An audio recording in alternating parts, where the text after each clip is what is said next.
NNSCRA Radio, Seth Cole here behind the mic. Everyone's entitled to an opinion, there's just one catch. Mine is the correct one. But we're going to get into a little topic here that's been sprouting up after the Darlington Xfinity race this weekend. And we're going to only look at basically one side of it because there are several different sides and there are several different opinions on what went on. We're going to talk about the Ross Chastain, Kevin Harvick wreck that took place somewhere within the 30 to 40 laps remaining. It was the last stage, stage 3. So obviously, everything was on the line. Darlington, more in the Cup side than the Xfinity side, was a place where you could pass. On the Xfinity side, if someone had your line, it was very difficult to be able to run the other line. More likely, the drivers preferred running up against the outside wall. Drivers that tried the inside line, it didn't really work out so well for them because they couldn't get back to the throttle as soon. They couldn't get the corner exit. It's your typical kind of race where one line works, the other line can work, but only if the driver you're trying to chase down slips up. So if we look at the incident between Ross Chastain and Kevin Harvick, I mean, there's ways where you could say it was Ross Chastain's fault. There's ways where you could say Kevin Harvick's fault. My main opinion is they were racing for the win. So, with that being said, they're going to take risks. They're going to lean on each other.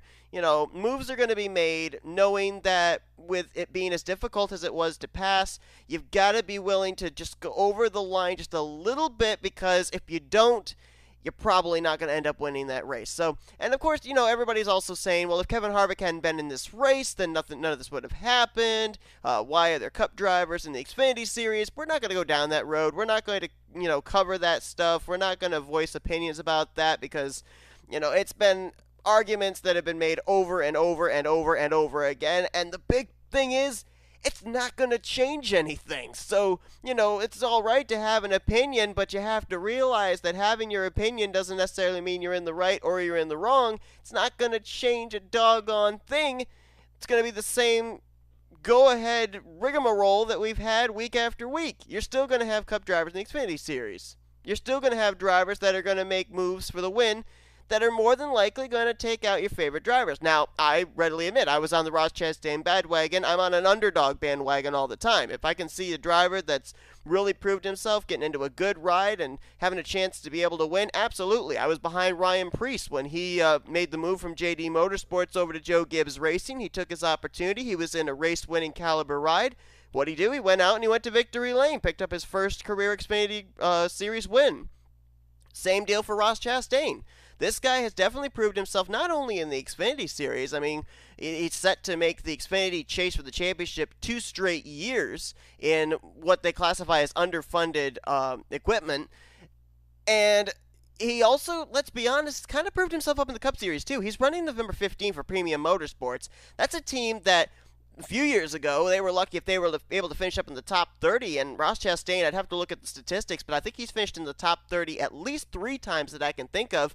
I think he finished in the top 30 at Darlington last week. I think I saw him running around the 29th position near the closing stages. So this is a team that was backmarking week after week that now with Chastain behind the wheel has been able to get itself at least up into the top third of the finishing results. So he's definitely showing that he makes progress there. And obviously, with the history that Premium Motorsports has, it definitely shows that a lot of the credit of these good performances is on the driver's side rather than on the equipment getting better and the team getting better.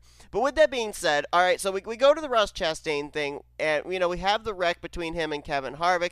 Obviously, Harvick thinks that Ross Chastain should have given him more room. Ross Chastain thought that he shouldn't have been raced that hard. Harvick made a move with a lap car there on the inside. That's how he got his run. He tried to make it stick. Chastain was angry afterwards, turned Harvick around. But I want to play the sound clip of Kevin Harvick's interview after he got out of the infield care center, because this is where I have a bone to pick with Harvick. So if we can get that sound clip ready, listen to what Harvick says, the words he has to say about Ross Chastain. Yeah, I mean, I tried to stay as low as I could, and he just rode on my door. That's just a really inexperienced racer and a really bad move there.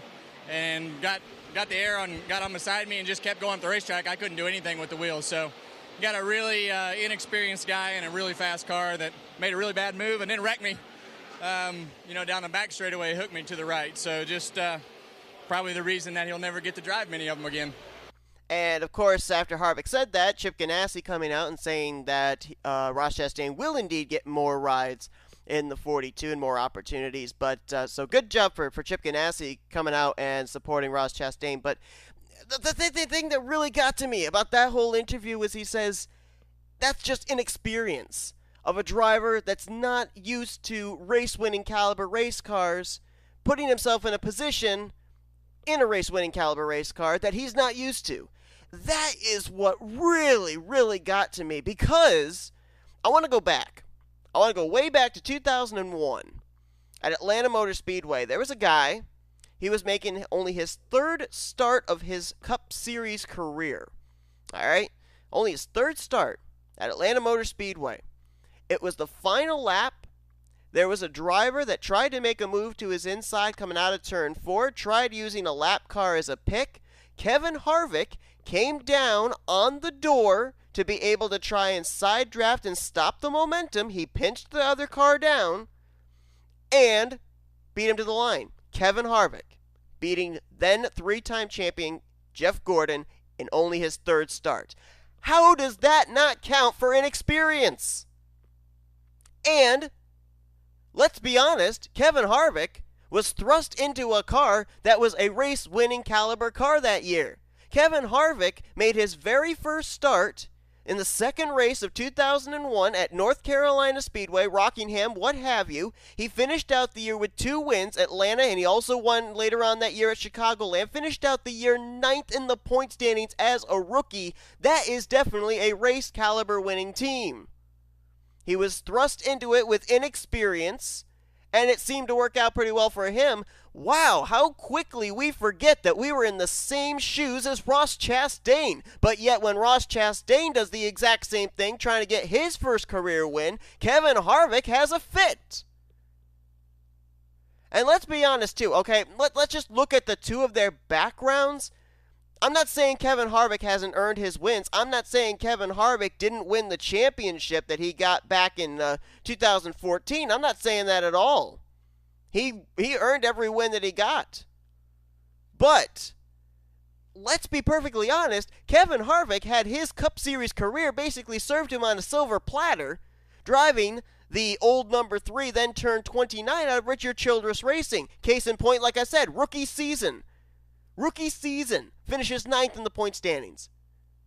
Obviously, Kevin Harvick's a great driver, no doubt about that, but I think a big portion of that also goes to the fact that he was in a race caliber winning team. As a matter of fact, I look back through Kevin Harvick's stats. Kevin Harvick made his first start, as I stated, in 2001. From 2001 to 2018, the year that we're currently in, he only went 3 seasons where he didn't have a win. 2004, 2008, and 2009. Now, in 2004, he finished out the season 14th in the point standings still. 2008 was 4th in the point standings. The one year where you look at his statistics and he really did struggle was 2009. He ended up finishing 19th in the point standings that season. However, he ended up having, 2 second-place finishes. I think he had a third-place finish. So he had 3 finishes on the podium.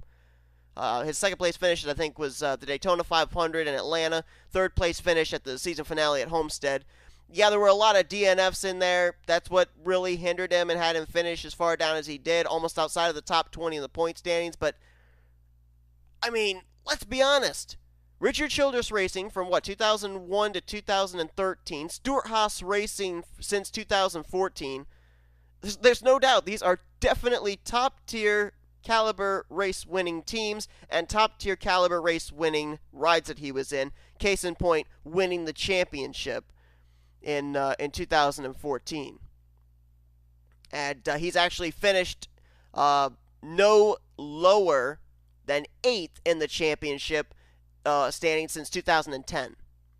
He's had 2 8s, 3 3rds, a second, and, of course, the championship in 2014.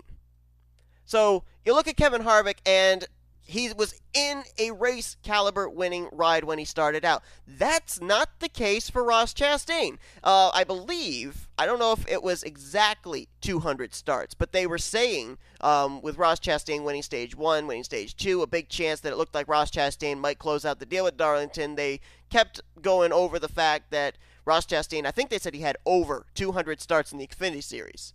over 200 starts in the Xfinity Series. Harvick only had 3 starts in the Cup Series when he got his win at Atlanta, pinching Jeff Gordon, getting down on his door, and winning that race at Atlanta. It was fine for Harvick to do it. Harvick was fine with Harvick doing it, but he's not fine with somebody else doing it. And the fact that Ross Chastain, who did not come into the Xfinity Series, now I know that the Cup Series and Xfinity Series, they're two different things, but when we're talking about inexperience and experience, I think that these definitely both are prevalent to each other. With Ross Chastain having over 200 starts in the Xfinity Series, then getting put into the number 42, and they say, well, this is inexperience, him being put into a race-winning race car. Well, I think the same can be said for Kevin Harvick back at Atlanta in 2001. And I have absolutely nothing wrong with what Kevin Harvick did, trying to hold off Jeff Gordon and eventually being able to do that to win that race at Atlanta. Absolutely have nothing wrong with that. Same deal, I have nothing wrong with what Ross Chastain did. The only way that somebody was going to stop somebody else from getting any momentum off the corner was they were going to have to take that outside line, and they were going to have to make sure that they kept their line on the exit of the corner, which Ross Chastain did. Let's remember, okay, I've raced online at Darlington. I've raced online at a number of tracks that do this. You go on that outside line, you're able to have a much straighter exit down the straightaway. So you're basically running it almost as if you're kind of making an egg shape. You run it wide out in the corner, and then you cut back in to have a more of a straight line going down the back straightaway, get better straightaway speed. That's how you race the outside of a racetrack. When you're on that inside line, especially at a track like Darlington, you try and go as wide out as you can into the corner, drive it down deep into the corner, down to the inside line, and then try and let the car ride off the corner up towards the wall. It's almost more of a I wouldn't say square, but you're almost kind of taking the turn as a square. And so, with both drivers taking their different lines, and they even pointed out, I think it was Dale Jarrett pointed out the fact that Ross Chastain was actually up higher than he actually needed to be in the corner. So it wasn't like he wasn't giving Harvick room. And then Harvick makes that move, puts Ross Chastain into the wall. Again, like I said, I don't have anything against what Kevin Harvick did making that move. There's a win on the line. It's Darlington. It's difficult to pass. Chastain had committed to the high line. Harvick had no choice but to try and make the inside line work. It didn't work out, but Harvick had to make that move. There's nothing wrong with that. It's a battle for the win. The problem that I have is the fact that Kevin Harvick feels that Ross Chastain, due to his inexperience, needs to move out of the way for a Monster Energy Cup Series champion so that way he can win at Darlington, and is not allowed to put up a fight in any way, shape, or form trying to get his first Xfinity win. It makes no sense. It makes absolutely no sense that a leader is not allowed to defend his race lead, especially when you're in the final stage of a race. Harvick seems to be of the opinion that Ross Chastain should not have been battling with him. And yet, Ross Chastain had managed to win stages 1 and 2, was clearly, and this is an obvious fact, was clearly the strongest car in the field, had been able to qualify in the pole, never looked back. He had a challenge from Keselowski, turned it back. Had a challenge from Harvick, turned it back. So how can you say that the strongest car in the field, regardless of who's driving it, regardless of their experience, doesn't have a right to be able to defend that win? That's where I take the biggest issue, is that Kevin Harvick, who also was chasing a Darlington win, had never won in his career at Darlington, understandable, but he feels that someone should get out of his way, shouldn't race him for a win? Makes absolutely no sense. No sense whatsoever. Kevin Harvick, go back, look at the footage, watch the race back, listen to how many times they mentioned the fact that Ross Chastain had over 200 Xfinity Series starts, and then come back to me and tell me the guy has inexperience. Believe me, I hope that Ross Chastain gets more opportunities. I know that he's scheduled to run at least 2 more races. I think this was the first of 3 races that he's running in that 42 car. I want to see Ross Chastain in a good full-time Xfinity ride next season, because I really think Ross Chastain is capable of winning multiple races in a season. I definitely think that he's capable of getting into the Final Four to compete for a championship at Homestead Miami. He's that good of a caliber driver. Up next, we're going to be talking about the future of Martin Truex Jr., of course, Furniture Row Racing, bringing out some very interesting news this past weekend. Don't go anywhere. You're listening to NNSCRA Radio. We'll be right back after this.